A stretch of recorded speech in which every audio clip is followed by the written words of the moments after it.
Schedule ఎట్లా పెడతారట అంటే for example మా తమ్ముడు లడ్డు ఉన్నాడు. మా తమ్ముడు లడ్డుకు ఎకరానికి పైసలు పోవాలి. అయితే ఇవాళ శనివారం కదా, సాటర్డే రోజు ఈ రోజే లడ్డు అకౌంట్లో ఎకరానికి 6,000 రూపాయల చొప్పున డబ్బులు షెడ్యూల్ చేసి పెడతారు. షెడ్యూల్ అంటే ఏంది? ఓ టైము డేటు పెడతారు. రేపు 22వ తారీఖు మధ్యాహ్నం 12:20 లడ్డు అకౌంట్లో 6,000 రూపాయలు పడాలని షెడ్యూల్ పెడితే, ఈరోజు షెడ్యూల్ పెడితే ఆల్రెడీ ట్రాన్సాక్షన్ జరిగిపోయింది. అంటే ఆల్రెడీ డబ్బులు రెడీగా ఉన్నాయి. అది ఎప్పుడు పడతాయి? నేను షెడ్యూల్ ఎప్పుడు పెట్టినా 12:20. 12:20కి లడ్డు అకౌంట్లో పైసలు పడతాయి. అట్లా షెడ్యూల్ చేసి పెట్టిరట. ఇలా ట్రాన్సాక్షన్ చేస్తే రేపు షెడ్యూల్ పెడితే రేపు పడతాయి అన్నట్టు పైసలు. ఈ విధంగా షెడ్యూల్ చేసిరు అనేది వినబడుతున్నటువంటి చర్చ.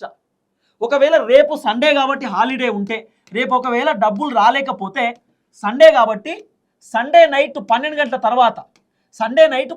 తర్వాత, మండే రోజు 1 గంటల రాత్రికి పైసలు వస్తాయట మీ అకౌంట్లోకి.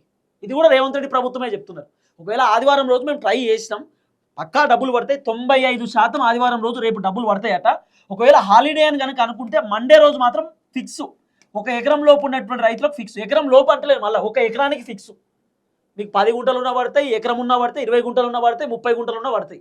ఇక 40 గుంటల లోపు, ఎకరం అంటే 40 గుంటలే కదా, 40 గుంటల లోపు మీకు 10 గుంటలు ఉన్నా వస్తాయి, 20 గుంటలు ఉన్నా వస్తాయి, 30 గుంటలు ఉన్నా వస్తాయి, 40 గుంటలు వస్తాయి. గంతే. ఇక 40 కంటే పైన రావు. ఇక ఎకరము వస్తాయి పైసలు గంతే. ఎకరం కంటే పైన ఉన్నటువంటి రైతులకు ఇప్పట్లో రైతు భరోసా రేవంత్ రెడ్డి ఇవ్వడానికి రెడీ లేడు.